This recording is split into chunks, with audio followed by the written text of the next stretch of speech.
Everyone, welcome to the class. आप सभी का बहुत बहुत स्वागत है स्टडी विद केएस में। साथ ही साथ आप सभी को सुप्रभात, गुड मॉर्निंग, सभी का बहुत बहुत स्वागत है। जल्दी से सभी कनेक्ट हो जाएं। आप सभी के लिए एक मोटिवेशन लाइन पहले पढ़ लेते हैं कि सफलता तक पहुंचने के लिए असफलता के रोड से गुजरना पड़ेगा। ये बिल्कुल सही बात है। जब आप सफलता के लिए अग्रसर होते हैं और सफलता की तैयारी कर रहे होते हैं तो ऐसा कभी संभव नहीं है कि जीवन में बस आपको सफलता का ही मुख देखना पड़े, असफलता कभी आपको फेस ना करनी पड़े या असफलता का मुंह ना देखना पड़े। ऐसा पॉसिबल नहीं होता है। सफलता तक जाने के लिए आपको असफलता की सीढ़ियां भी चढ़नी ही पड़ती हैं।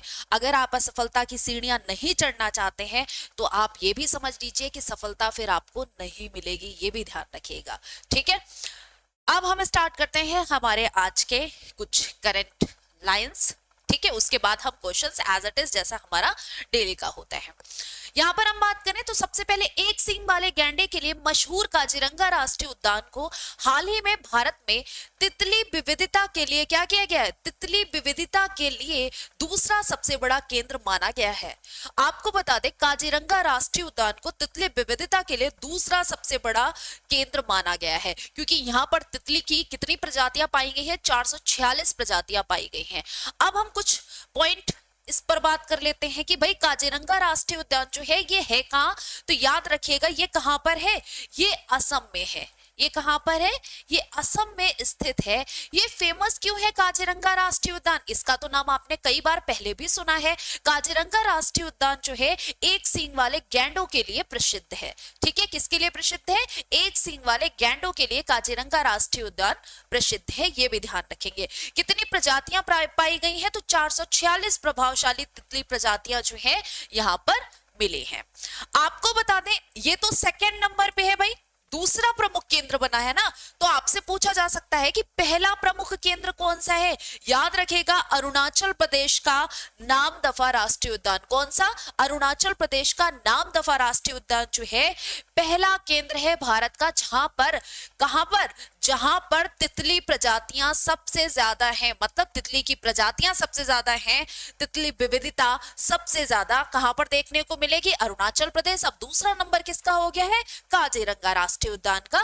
देख सकते हैं तितली जो कि देखने में कितनी सुंदर लगती है। अब दूसरा हमारा पॉइंट है आज का कि अंतरराष्ट्रीय सौर गठबंधन सम्मेलन नई दिल्ली में शुरू होगा।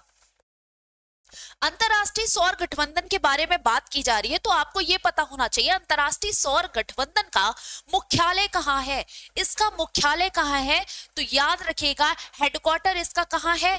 गुरुग्राम हरियाणा में। गुरुग्राम हरियाणा में है, ये भी ध्यान रखिएगा, ठीक है। अब एक बात और याद रखिए कि जो अंतरराष्ट्रीय सौर गठबंधन है इसकी स्थापना कब हुई? तो इसकी स्थापना या इसकी नींव जो है वो कहां रखी गई थी? बताइए। इसकी नींव जो है पेरिस में रखी गई थी। और कब रखी गई थी? फ्रांस के राष्ट्रपति और भारत के प्रधानमंत्री कौन? नरेंद्र मोदी जी के साथ दोनों लोगों ने कहा रखी थी? पेरिस में रखी थी। 2015 में नींव रखी गई थी। और हेडक्वार्टर कहां है? आईएसओ का जो हेडक्वार्टर है वो गुरुग्राम हरियाणा में है। दोनों चीजें अलग अलग हैं कि सबसे पहले नींव कहां पर रखी गई? तो पेरिस में रखी गई, फ्रांस के राष्ट्रपति और भारत के प्रधानमंत्री के द्वारा, ठीक है। पहला जो आपका यहां पर तो कौन सा है? सम्मेलन नई दिल्ली में शुरू हो रहा है, लेकिन पहला सम्मेलन कब हुआ था आपको ये पता है? ये तो 7वां सत्र है। पहला सत्र कब हुआ पता है? पहला सत्र भी न्यू दिल्ली में हुआ था। और कब हुआ था ये भी ध्यान रखिएगा, 2018 में पहला सत्र हुआ था। कब हुआ था? 2018 में पहला सत्र हुआ था। अच्छा, अंतरराष्ट्रीय सौर गठबंधन के प्रमुख का नाम पता है आपको? अजय माथुर है, ये भी ध्यान रखिएगा, ठीक है। अब इसमें होगा क्या?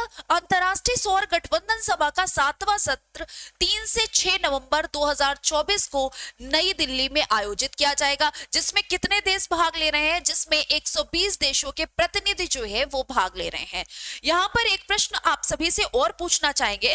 अंतरराष्ट्रीय सौर गठबंधन जो बनाया गया है, ठीक है, जो सम्मेलन होता है वो क्यों होता है, उसका उद्देश्य क्या है, क्या आपको ये पता है? तो आपको बता दें इसका उद्देश्य क्या है। जो कर्क रेखा और मकर रेखा के बीच देश स्थित है उन सभी में सौर ऊर्जा का बढ़ावा देना। ठीक है, उन सभी में सौर ऊर्जा के प्रयोग को बढ़ावा देना इसका उद्देश्य है, इस वजह से ये सम्मेलन होते हैं। ठीक है, अब एक और प्रश्न आ जाता है, कर्क रेखा और मकर रेखा के बीच जब बात की गई है तो मकर रेखा को 2 बार कौन सी नदी काटती है? लिम्पोपो नदी।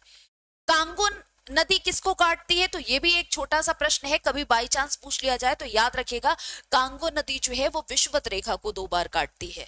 ठीक है, कर्क रेखा को कौन सी नदी काटती है? तो याद रखेगा कर्क रेखा को भारत की माही नदी 2 बार काटती है, एक बार मध्य प्रदेश में और एक बार गुजरात में।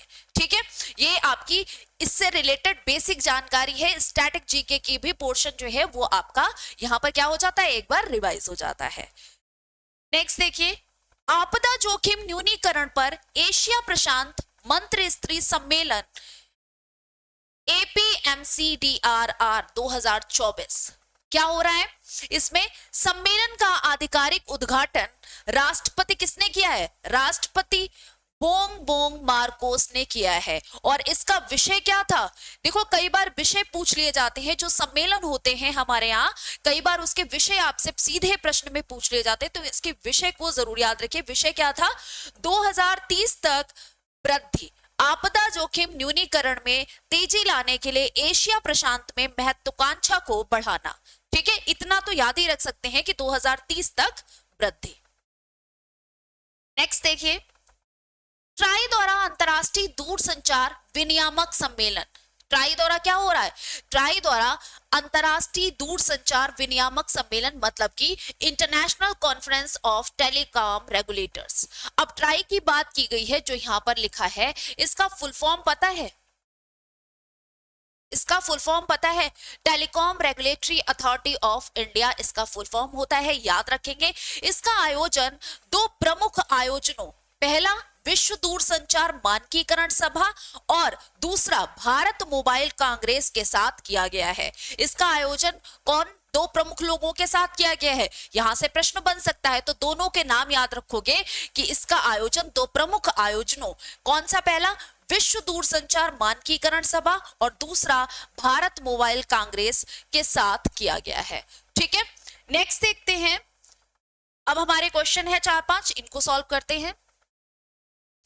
Which national park recently emerged as India's second butterfly diversity hub, जो कि अभी आपको समझाया था। कौन सा राष्ट्रीय उद्यान हाल ही में भारत का दूसरा तितली विविधता केंद्र बनकर उभरा है?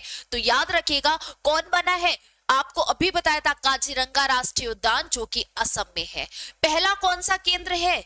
तो आप याद रखेंगे अरुणाचल प्रदेश का नामदफा राष्ट्रीय उद्यान।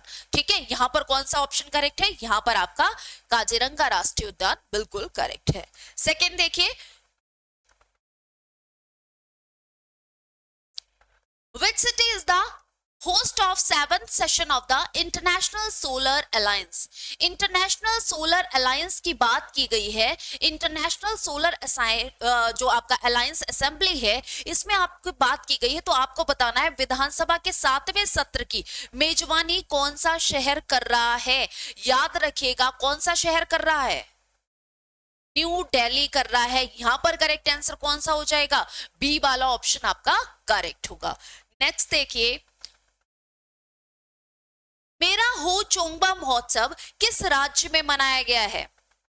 ये किस राज्य में मनाया जाता है और क्यों मनाया जाता है, ये कल आपको बताया भी था। ये इसलिए मनाया जाता है कि भाई कौन सा ऑप्शन करेक्ट है, पहले ये बताओ। मणिपुर में मनाया जाता है, जो कि नॉर्थ ईस्ट का स्टेट है, 7 सिस्टर्स के अंतर्गत जो आता है। और ये क्यों मनाया जाता है? पहाड़ी के ऊपर रह रहे लोग और नीचे के लोगों के बीच सौहार्दपूर्ण संबंध बने रहे, इस वजह से ये मनाया जाता है। ठीक है, कहाँ मनाया जाता है? मणिपुर में मनाया जाता है। मणिपुर किसके अंतर्गत आता है? नॉर्थ ईस्ट का स्टेट है। मणिपुर की राजधानी क्या है? मणिपुर की राजधानी इम्फाल है। ठीक है, और ये 7 सिस्टर्स, नॉर्थ ईस्ट, ये सब आप याद रखेंगे, ये बहुत ही जरूरी पॉइंट्स हैं। Karakoram wild life wildlife sanctuary which was seen in the news is located in which state या यूटी। यहाँ पर आपसे पूछा जा रहा है कि काराकोरम वन्य जीव अभयारण्य जो है, जो समाचारों में देखा गया है, वो आपको बताना है किस राज्य या केंद्र शासित प्रदेश में स्थित है। बताइए। लद्दाख, मध्य प्रदेश, राजस्थान, जम्मू एंड कश्मीर। तो याद रखिएगा जो काराकोरम है वन्य जीव अभयारण्य वो लद्दाख में। काराकोरम पर्वत श्रेणी भी कहां पर स्थित है? तो याद रखिएगा वो भी लद्दाख में स्थित है। तो जाहिर सी बात है यह अभयारण्य भी आपका कहां है? लद्दाख में है। अच्छा, जब ये बात की जा रही है तो आपको बता दें मध्य प्रदेश की जब बात की गई है तो मध्य प्रदेश को टाइगर स्टेट कहा जाता है। टाइगर स्टेट कहा जाता है। यहां पर आपको 11 राष्ट्रीय उद्यान मिल जाएंगे, ठीक है। टाइगर रिजर्व 7 मिल जाएंगे। यहां पर लगभग आपको 25 वाइल्ड सेंचुरीज मिलती हैं। राजस्थान की बात करें तो यहां पर भी वाइल्ड सेंचुरीज काफी मात्रा में है और 3 से 4 आपके यहाँ पर नेशनल पार्क हैं, ठीक है। वही जम्मू कश्मीर में कम है बाकी जगह की अपेक्षा। नेक्स्ट देखिए, इतना ही क्वेश्चन थे आज के लिए। हम मिलते हैं कल के सेशन में, तब तक के लिए bye bye, all the best. और आप सभी को अगर ये जानकारी अच्छी लगती हो तो आप सभी चैनल को सब्सक्राइब जरूर कीजिए, वीडियो को शेयर जरूर कीजिए ताकि आप और आपके दोस्त भी अपनी तैयारी को और भी बेहतर कर पाए। धन्यवाद। जय हिंद। हंसते मुस्कुराते रहिए और अपनी पढ़ाई जो है वो अच्छे ढंग से करते रहिए। जय हिंद।